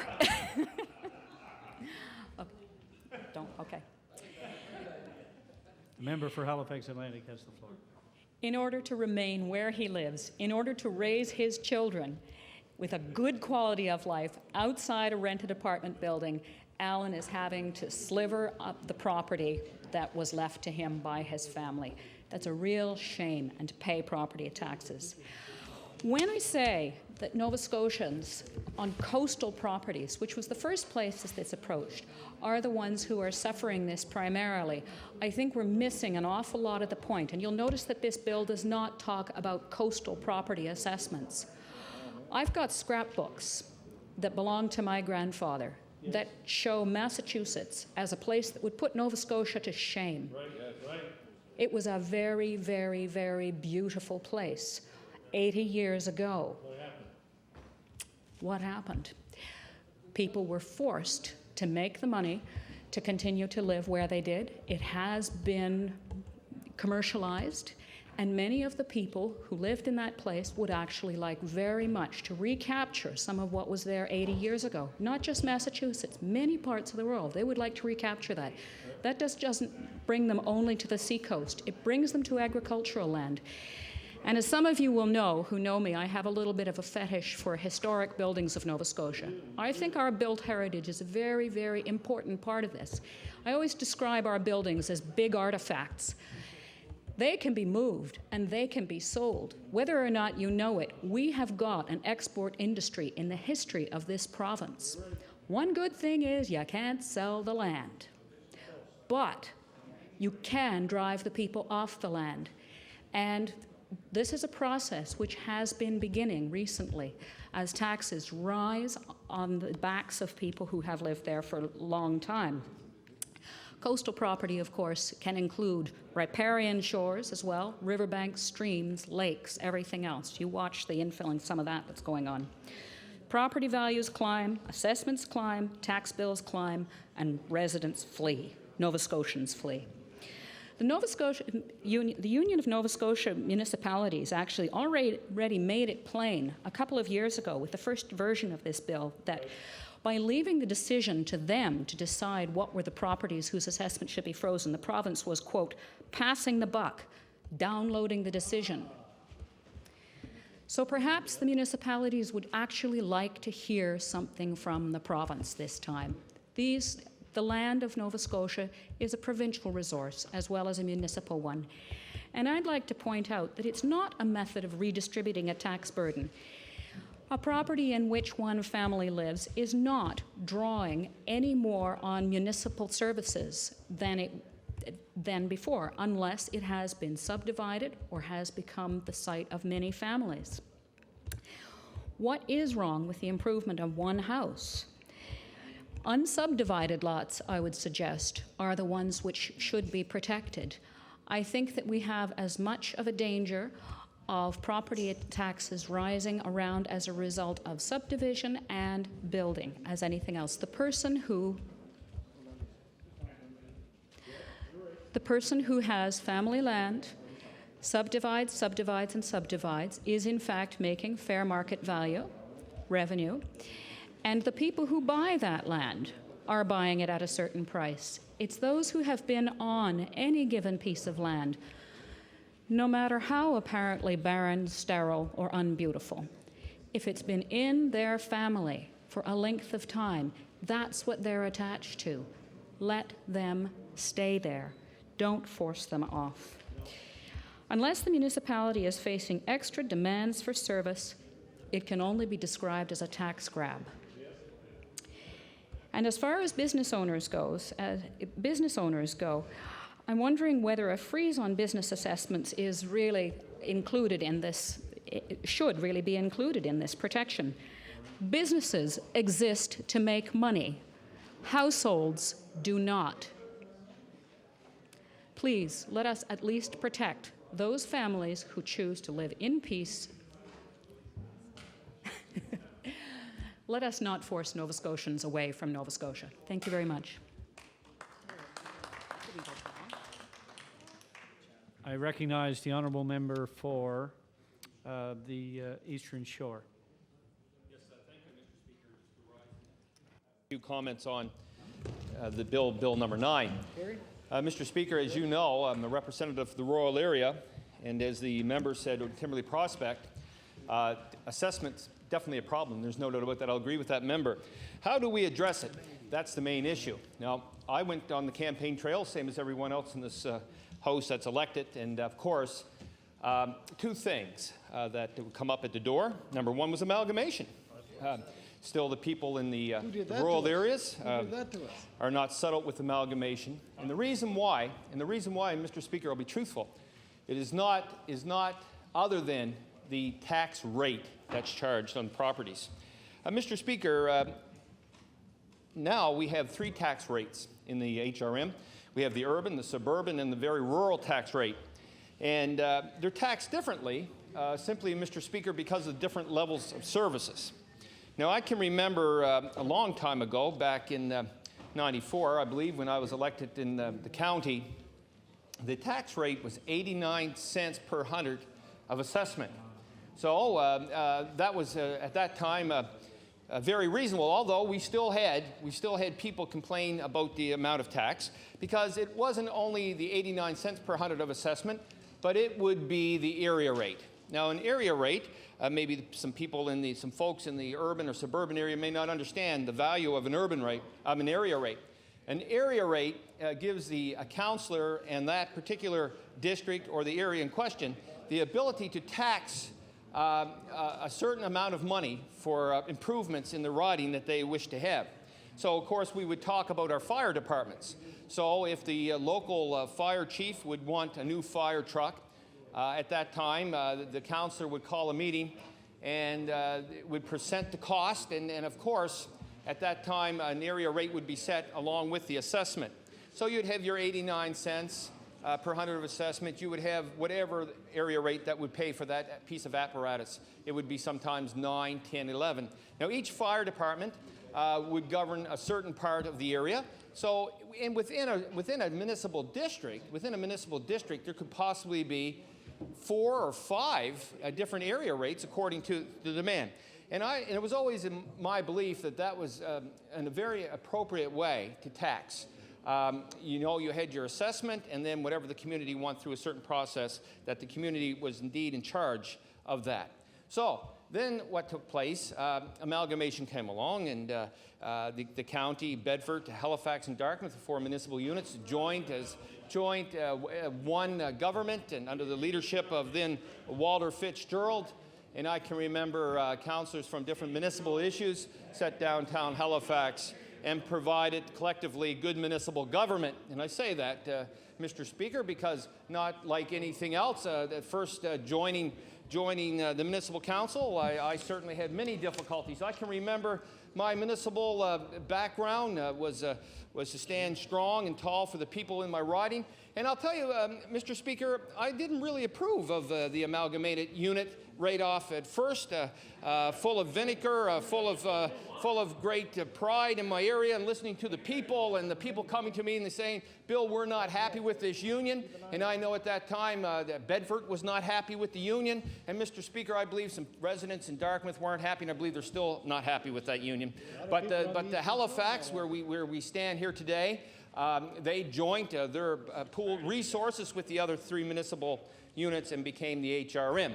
Now, the HRM in Nova Scotia is well known. It's well known for the grandeur, for the strength, for the power in which it holds in the province, Mr. Speaker. And when we have to agree that Halifax is a major generator of economy, of growth for Nova Scotia. And with the other communities, Cape Breton, Yarmouth, Digby, Sheet Harbour, all through up in Cumberland County, all together we make the province. So I'm not specifically talking about the HRM as being the place in Nova Scotia, but I'm specifically trying to talk about the tax structure that is somewhat different than the other municipal units in Nova Scotia. Now, getting back, 89 cents plus an area rate. Now today, Mr. Speaker, I have to tell you that I'm not quite sure what the tax rate would be in the rural area, but I know it's surpassed when it's put together. It's somewhat around about $1.20 or $1.22, $1.23. And the question is, what services have the people in the rural parts of the HRM received since amalgamation? Well, they have increased fire improvements. I know the fire departments well in the east of Dartmouth, and this past 2 weeks, because of the hurricane, I had an opportunity to actually visit the fire departments, get into the garage of the fire departments, and in doing that, I had an opportunity to look at the equipment in the fire departments. Now, the equipment in the fire departments, I would say, is it's certainly upgraded to fine fire engines. The men and women that man our station, the volunteer fire departments, are trained. Mr. Speaker, I'm very proud to say that these volunteer people are recognized as firefighters. We can take away the word volunteer because they are every bit as good. They are trained and they understand the importance of saving lives in the rural areas. And I would say to my member here to the left of me that I would say it takes a special ability to be a volunteer fire department member in the rural parts of Nova Scotia because, Mr. Speaker, of the challenges that they face daily, and not only daily but any hour of the night. Now, Mr. Speaker, to do that, it takes money. It takes money to provide for the volunteer fire departments, and that money comes from the residential taxation. And not only residential, but commercial, this is a different scheme for commercial as well, but not only that, but the occupancy tax for small businesses that are provided for Nova Scotia. Now, I want to tell you, a lot of small business people right, do not agree with the occupancy tax charged on businesses. And Mr. Speaker, I must say that I don't agree with that, but it is a source of revenue in which the HRM brings in. Okay, so you have your residential tax, you have your area rate, you have your occupancy business tax. It doesn't matter. It all comes in to provide revenue, to provide special services to Nova Scotians. Now, Mr. Speaker, I'll tell you, not all Nova Scotians have to pay tax. You know, there's relief programs. The HRM has a program, and the province has a program that if you're not able financially to pay your tax, and if you're an owner of your principal residence, that tax can be relieved through a process, through special application. So this government understands that line, the ability of people having the inability of people to pay tax, Mr. Speaker. And I want to tell you, it's a government like this that's sensitive to the people of Nova Scotia, that understands that they like to maintain their principal residence. And what they do, Mr. Speaker, is that they have an opportunity to live within their own home throughout their life. Now, you would think that would only be seniors, but it's not only available to seniors, available to people of low income. So that's a very good thing that the government has provided to people in Nova Scotia. Mr. Speaker, I want to tell you that no one likes to pay tax, or I haven't met anybody that likes to pay tax, because if you pay tax, it's money out of your own pocket. And I'll tell you, Mr. Speaker, I don't like to pay tax, but I know it's necessary to receive the benefit of the services it provides. Now, I'll tell you about taxation. Tell the member from Timberley Prospect, you know what's wrong with residential or municipal taxes? It comes out of our pockets in big lumps twice a year. Twice a year, or one time a year, you can pay it. But I want to tell you, matter of fact, Mr. Speaker, some people don't pay it at all, and that creates a problem. That creates a problem for the MLA on the Eastern Shore. From time to time, we have to try to help people come up with payment schemes. But I'll tell you, when you pay your provincial sales tax, or when you pay your income tax, or when you tax, it's a little bit off here, a little bit off there. But I'll tell you what, with your municipal taxes, when you pay your municipal taxes, you actually have to pay it twice a year, and it's a big lump sum. It's $500, $600, $1,000. But I want to tell you, Mr. Speaker, if you look out at your community, you can see where your tax dollar goes. It goes to the services. It goes to the services that are provided to maintain and to build a community that we live in. And I want to tell you, I don't think any member in this House will stand and say that they do not appreciate the services of their community that's offered. They may say, yes, we would like to have more. Well, of course we would. We'd like to have more municipal services in our area. I'm sure we would like to have better roads and better this and better that. But I want to tell you, in the direction that this government is going, we certainly will, in short time, have a better province and better municipal and better services. Mr. Speaker, I want to tell you, I could stand here. Well, Mr. Speaker, I don't know if I would have enough time to stand here tonight and to talk about the benefits to the Eastern Shore over the last number of years. Well, Mr. Speaker, I'll tell you, they'd like to know, well, what happened to the Eastern Shore? Well, Mr. Speaker, I know the Eastern Shore. Well, the paving that's going on in the Eastern Shore, Mr. Speaker, I'm pleased to tell you right here, no, I won't pick it up because I'll have to table it, but anyway, right here today, I just got word that the East Jador Road is being paved, and I'm very pleased. After, Mr. Speaker, after this government, with my hard work and the cooperation of Department of Transportation, have just paved the Lake Charlotte Road. Whoa. Yes, the smell of asphalt on the Eastern Shore is strong, Mr. Speaker. I want to tell you. Now, we know we've paved that road, and we've chip sealed everything that's possibly can be chip sealed, micro sealed.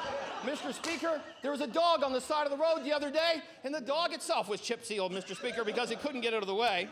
But I say that in fun, Mr. Speaker. But we've also done improvements on the East Chesuncook Road. We know that. The 207, the 107, and on and on and on. And I'll tell you, Mr. Speaker, that I have a plan in the next couple of years to do more pay. But the point I'm making, Mr. Speaker, it all happens through taxation.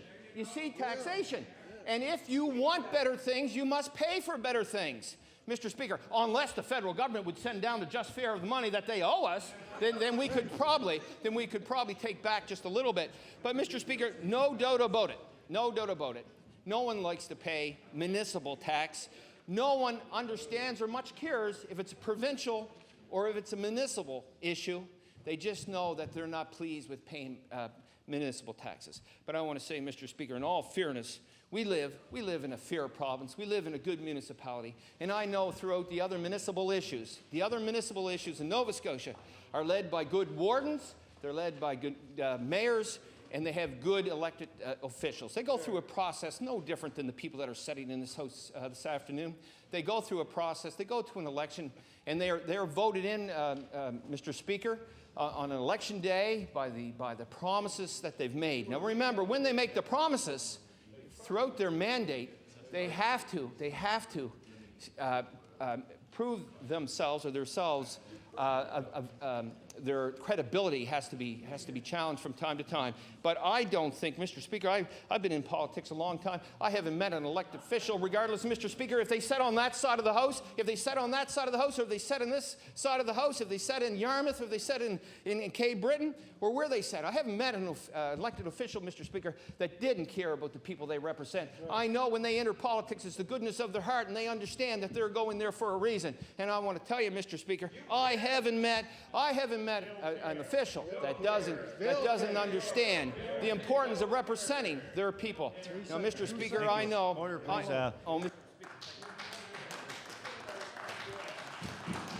Order, please.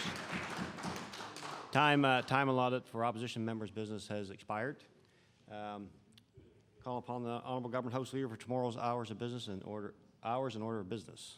Yes, Mr. Speaker, I move that the House to now rise to meet again on the morrow at the hour of 12 noon. The House will sit from 12 until 8 p.m. And the order of business following the daily routine and question period will be public bills for third reading, committee of the whole House, and perhaps some throne speech as well, Mr. Speaker. Motion is the House adjourned to 12 p.m. tomorrow noon. Is it agreed? All those in favor say aye. Contrary-minded, nay. Motion is carried. The House is adjourned until noon tomorrow. We now reach the moment of interruption. The subject for this evening's late debate was submitted by the Honourable Member for Guysborough, Sheet Harbour. Now recognize the Honourable Member.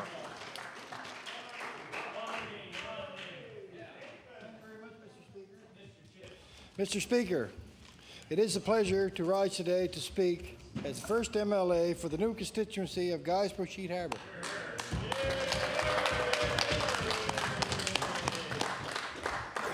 Guysborough Sheet Harbour is now the largest provincial riding in Nova Scotia, covering 4,300 square kilometres and with a population of 9,700 people. It stretches from East Ship Harbour to the town of Canso, and then along the Strait of Canso to the port community of Mulgrave. As you can imagine, with people so spread out, our roads are essential. Yes. Mr. Speaker, the conditions of Trunk 7 have been a particular concern to the people who live, work, and have business in Guysborough Sheet Harbour, indeed all along the Marine Drive. Trunk 7 is an arterial highway that extends from Metro to Antigonish. Although it is paralleled by Highway 107 from Dartmouth to just west of Musquodoboit Harbour, it is the only arterial road from Musquodoboit Harbour to where it meets the Trans-Canada Highway in Antigonish. Yes. A large portion of eastern mainland Nova Scotia relies on this road. Mr. Speaker, you and other members may have had the opportunity to drive along the Marine Drive. One of the province's many beautiful scenic drives, popular with many tourists. There are some beautiful picturesque views and communities along the route. Ship Harbour, Spanish Ship Bay, and Sheet Harbour, just to name a few. If you want to visit the famous Stone Soup Festival in Moses River, you have to travel along Trunk 7. Or how about the popular historic village of Sherbrooke, or Liscombe Lodge, one of this province's 3 signature resorts in Liscombe Mills, or the Nova Scotia Lighthouse Interpretive Centre in Port Beckerton. The only way to get to these sites is by traveling along Trunk 7. Many visitors to this province will travel Trunk 7 on their way to the Stan Rogers Folk Festival, held each July in Canso, or to visit the Canso Island National Historic Site. Just off Trunk 7, you can get a taste of early life in Nova Scotia at the Fisherman's Life Museum in Jador, Oyster Pond, and Memory Lane Heritage Village in Lake Charlotte, as is pointed out by the member from Eastern Shore in his riding, and the McPhee Community House in Sheet Harbour. Mr. Speaker, there's no denying it. Trunk 7 is an integral part of the Marine Drive. Mr. Speaker, every day people must travel along Trunk 7 to get to work. Some travel from places like Sherbrooke to Antigonish or Sheet Harbour to Dartmouth. Yes. They all must travel along Trunk 7 to get to work and then home again. Mr. Speaker, this government recognizes that the condition of Trunk 7 plays a vital role in the health and well-being of the provincial tourism industry and in all aspects of Guysborough Sheet Harbour's economy. Mr. Speaker, at this time, I would like to take a few minutes to talk about a study conducted by this province's Department of Transportation and Public Works and a report that was submitted to Cabinet in July of 2002. The Trunk 7 Corridor Study is a comprehensive examination of the conditions of Trunk 7 and the needs of the communities that use that road. The study looked for any deficiencies